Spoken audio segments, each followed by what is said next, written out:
আমরা আমাদের ক্লাসে আলোচনা করতে চলেছি reading and understanding job descriptions. আমরা তো প্রত্যেকেই আমাদের স্টাডি কমপ্লিট হলে যে কোর্সেই পড়ি, জেনারেল লাইনে পড়ি বা আইটিআই লাইনে পড়ি বা যে কোনো টেকনিক্যাল লাইনে পড়ি, যে লাইনেই পড়ি, যে লাইনেই পড়ি না কেন, আমাদের কিন্তু কোর্সটা কমপ্লিট হওয়ার পর আমরা সবাই প্রত্যেকেই চেষ্টা করি জবের জন্য। যে না, আমি পড়েছি, কেউ এখন আর সেই রকম নেই যে শুধুমাত্র জ্ঞান লাভের জন্যই আমরা পড়াশোনা করি। অবশ্যই জ্ঞান লাভ তো রয়েইছে, তার সঙ্গে সঙ্গে কিন্তু আমাদের কোর্সটা কমপ্লিট করার পেছনে আমাদের মেন উদ্দেশ্য থাকে আমাদের কিছু একটা জব করতে হবে, যাই হোক, কোম্পানি হোক বা কোনো গভর্নমেন্ট হোক, যে কোনো একটা জব আমাকে করতে হবে, যে কোনো একটা চাকরি করতে হবে, সেখান থেকে যাতে আমার যা ইনকাম সোর্সটা সেটা একটা ফিক্সড হয়, সেখান থেকে যাই হোক কিছু একটা আমি আর্ন করতে পারি, তার জন্য কিন্তু আমাদের জবের জন্য খোঁজ করতেই হয়। এইবার এই যে জব খুঁজতে গিয়ে আমাদের বিভিন্ন সমস্যার সম্মুখীন হতে হয়, যে কি আমাদের যে জব ডেসক্রিপশানগুলো রয়েছে সেগুলো কিন্তু অনেক সময় আমরা হয়তো কোনো কোম্পানির ক্ষেত্রে আমি হয়তো কোনো কোম্পানিতে জাস্ট ইন্টারভিউ দিলাম, পেয়ে গেলাম, আমি জব ডেসক্রিপশান পড়িনি, গিয়ে নিয়ে আমি বলতে হ্যাঁ এই ব্যাপার বা এই কাজ করতে হবে বা এই আমি এখানে এই আমি দেখলাম, আমি তো জানি এই কোম্পানির জবটা ভালো, ওখানে গিয়ে দেখছি আমার 12 ঘন্টার ডিউটি বা 14 ঘন্টার। এই যে আমাদের অভিযোগগুলো থাকে, এর জন্য দেখবে যখন জব ভ্যাকেন্সি ছাড়া হয় সেখানে জব ডেসক্রিপশান দেওয়া থাকে, সেই ডেসক্রিপশানটা কী লাভ হয় সেটাই আজকে আমরা পড়ব। তাহলে কি জব ডেসক্রিপশানটা কী সেটা আজকে আমরা ফার্স্ট পড়ব। A job description is a simple document which has all the details about a job. Job ডেসক্রিপশানের মাধ্যমে তুমি যে কোনো জবের, যে কোনো চাকরির ডিটেলসটা তুমি পাবে। যেখানে ডেসক্রিপশানটা দেওয়া থাকবে তার মানে জবের যে ডিটেলস, কোথায় জবটা, কোথায় কীভাবে চলছে, জবের তোমার কোন পোস্টে তুমি চাকরির জন্য অ্যাপ্লাই করছো, বা তোমার যে কি কাজ রয়েছে, কি স্যালারি রয়েছে, কি করতে হবে, কি না করতে হবে, সমস্ত ডিটেলস কিন্তু জব ডেসক্রিপশনের মধ্যে দেওয়া থাকে। When a company wants to hire a person for a particular job, they create a job description. যখন স্বাভাবিক প্রত্যেকটা পদে সবসময় যে নিয়োগ হয় সেটা তো নয়, হয়তো এখন ভ্যাকেন্সি ছেড়েছে কি একজন ম্যানেজার লাগবে, তাহলে নিশ্চয়ই সব প্রত্যেকটা পোস্টের জন্য ছাড়বে না, শুধুমাত্র ম্যানেজার লাগবে। তো ম্যানেজারের জন্য কী কী ক্রাইটেরিয়া রয়েছে, কী ডেসক্রিপশন রয়েছে, তাকে কি করতে হবে না করতে হবে সেটাই ছাড়া হবে। তো সেটাই যে জবটা ছাড়া হবে তার সম্পর্কে কিন্তু সমস্ত কিছু একটা ক্রিয়েট করা হয়, একটা ডেসক্রিপশন তৈরি করা হয় যে হ্যাঁ এই জবের জন্য এই কোয়ালিটিগুলো প্রয়োজন, বা এই তোমার যোগ্যতা লাগবে, এই কাজ করতে হবে, এই জিনিসগুলো, বা এই স্যালারি তোমার জন্য বরাদ্দ, তার জন্য কিন্তু একটা ডেসক্রিপশন প্রয়োজন হয়। The purpose of job description is to clearly explain the responsibility and required skills for the particular job.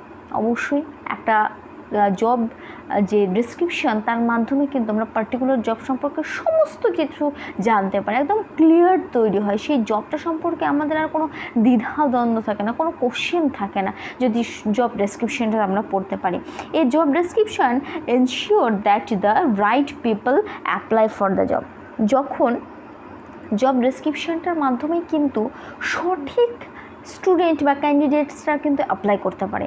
দেখা গেল যে একজন শেফ নেওয়া হবে, কোনো একটা হোটেল ম্যানেজমেন্টের কোথাও একটা 5 স্টার হোটেল হোক বা যেখানে হোক, একজন শেফ দরকার, সেখানে আমরা কি শেফ দরকার, কোনো ক্রাইটেরিয়া দিল না, কোনো ডেসক্রিপশন নেই, সেই ক্ষেত্রে কি আমরা প্রত্যেকেই অ্যাপ্লাই করব, চেষ্টা করবো দেখি আমিও পারি কিনা, আমিও পারবো, সবাই চেষ্টা করলো, তাহলে তো ভুলভাল অনেক অ্যাপ্লিকেশান আসবে, অনেকে ট্রাই করবে। তো তার জন্য একটা ক্রাইটেরিয়া দেওয়া হয় যে এত বছরের এক্সপিরিয়েন্স লাগবে, বা কোনো 3 স্টার হোটেলে কাজ করার এক্সপিরিয়েন্স লাগবে, বা কিছু একটা, এই যে বিষয়গুলো রয়েছে সেটা কিন্তু আগেই ক্রাইটেরিয়াগুলো দেওয়া হয়। ফলে আমাদের ক্যান্ডিডেটসদেরও চুজ করতে সমস্যা হয় না এবং তাদের ক্ষেত্রেও কোনো সমস্যা হয় না। তাহলে এবার দেখে নেব জব ডেসক্রিপশনে ফার্স্ট আমাদের কি থাকে। তাহলে প্রথমে যেটা আমাদের জব ডেসক্রিপশনে থাকে যে লোকেশন থাকবে, কোথায় কি পদে, তোমার কি অফিসিয়াল অ্যাসিস্ট্যান্ট। ফার্স্ট জব ডেসক্রিপশনের কি আসছে, অফিসিয়াল অ্যাসিস্ট্যান্ট পদে তোমাকে নিয়োগ করা হবে। ফার্স্ট কি থাকে, লোকেশন চেন্নাই। নেক্সট কি, our small but growing company is looking for an honest এই যে প্রথমেই বলে দেওয়া হচ্ছে যে আমাদের ছোট কিন্তু ভালো উন্নতি হচ্ছে এইরকম একটা কোম্পানি, সেখানে আমাদের অ্যাসিস্ট্যান্ট একজন লাগবে, অফিস অ্যাসিস্ট্যান্ট লাগবে। তার কি রেসপন্সিবিলিটি এবং ডিউটিস, ফার্স্ট কী থাকবে তার ডিউটিস বা কী করতে হবে, তার কি যে যত সমস্ত কাজকর্ম আছে, যত কল করবে, ইনকোয়ারি করবে, তাদের রেসপন্স করতে হবে। তারপরে ধরো বিভিন্ন স্টোরেজ, অফিসিয়ালের স্টোরেজ মানে কোথায় কি হবে না হবে সমস্ত কিছু ম্যানেজ করতে হবে। তারপরে ধরো বিভিন্ন মিটিংগুলো সেট করতে হবে, যে এখন এই মিটিংটা আছে, আচ্ছা নেক্সট কি কোনো বাইরের কোনো কোম্পানির সঙ্গে ডিল করতে হতে পারে। তারপরে ধরো কোনো ট্রাভেল আর্গুমেন্ট সেট করতে হবে, বা এই যে বিষয়গুলো রয়েছে, বা হ্যাঁ ইনকাম মেইলগুলো হ্যান্ডেল করতে হবে, বিভিন্ন মেল আসবে, মেল ঢুকবে, এগুলোকে হ্যান্ডেল করতে হবে, কখন কোনটা কাকে মেল করতে হবে, এই বিষয়গুলো হ্যান্ডেল করতে হবে। নেক্সট এটা গেল আমাদের তোমার ডিউটিস বা রেসপন্সিবিলিটি। নেক্সট কী এসছে, কোয়ালিফিকেশানে কী লাগবে, ব্যাচেলার ডিগ্রি লাগবে, 2 ইয়ার্সের এক্সপিরিয়েন্স লাগবে। তারপরে কম্পিউটার অবশ্যই MS স্কিলটা অবশ্যই জানতে হবে।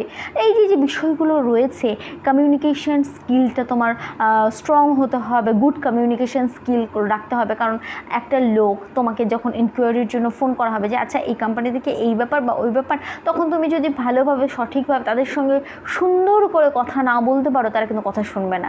তার জন্য দেখবে যারা ফোন রিসিভ করে তারা খুব সুন্দর করে হ্যাঁ স্যার বলুন, হ্যাঁ নমস্কার, আপনাকে স্বাগতম, এই যে গলার ভয়েসটা, সে তার মাধ্যমে কিন্তু লোকজন যারা এনকোয়ারি করার জন্য ফোন করবে তাদের কিন্তু একটা অ্যাট্রাকশান তৈরি হয়। তোমাকে সেই অ্যাট্রাকশানটা আনতে হবে যাতে লোকজন তোমার কথাটা শোনে। এই যে বিভিন্ন বিষয়গুলো রয়েছে এখানে কিন্তু থাকবে। তাহলে কি ফার্স্ট যেটা থাকছে জব রেসপন্সিবিলিটিস বা ডিউটিস, নেক্সট থাকবে কোয়ালিফিকেশন বা স্কিলস, কী কোয়ালিফিকেশন প্রয়োজন, নেক্সট থাকবে হাউ টু অ্যাপ্লাই, তুমি এই জবটার জন্য কিভাবে অ্যাপ্লাই করতে পারবে বা কোন ওয়েবসাইটে তোমাকে অ্যাপ্লাই করতে হবে, সেই ওয়েবসাইটটা কিন্তু দেওয়া থাকে।